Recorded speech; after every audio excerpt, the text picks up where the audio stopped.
I woke up this beautiful morning and decided that it would be a great day to get on the water. I gazed out of the window to a beautiful blue sky, the sun shining, and nice fluffy clouds. I had a light breakfast and looked around the kitchen for some snacks that would be ideal for the day. I checked with Alexa to see what the weather would be. You never know these days how fast the weather will switch up on you. I went outside and marveled at the sky for a minute. I took a deep breath and just smiled. I placed my snacks into my truck and began gathering my gear.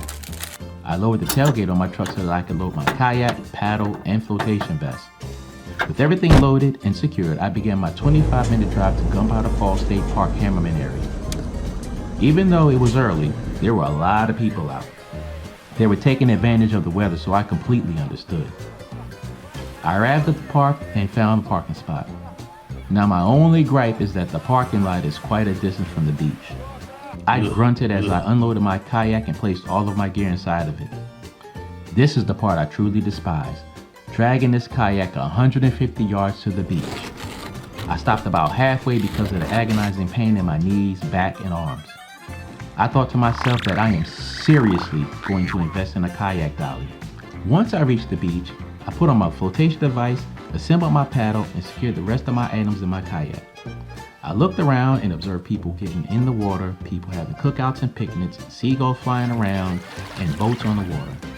I dragged my kayak into the water and got inside. I paddled slowly until my muscles warmed up. The last thing I wanted was to get a cramp. Lost in a moment, I realized in error that I paddled out with the current. The only problem with that is going back into the current is going to be very exhausting. After a while, I sat still, enjoying the breeze from the water and observing everything around me. I paddled every minute or so to keep me from drifting too far off track. After about 10 minutes of relaxing, I decided to head back to the beach. My abs, shoulders, and arms were burning from fighting the current. I think it was more of a mental thing since the current wasn't that strong. After about 35 minutes, I made it back to the beach. I sat in my kayak for a minute to rest. Phew, that was one hell of a paddle.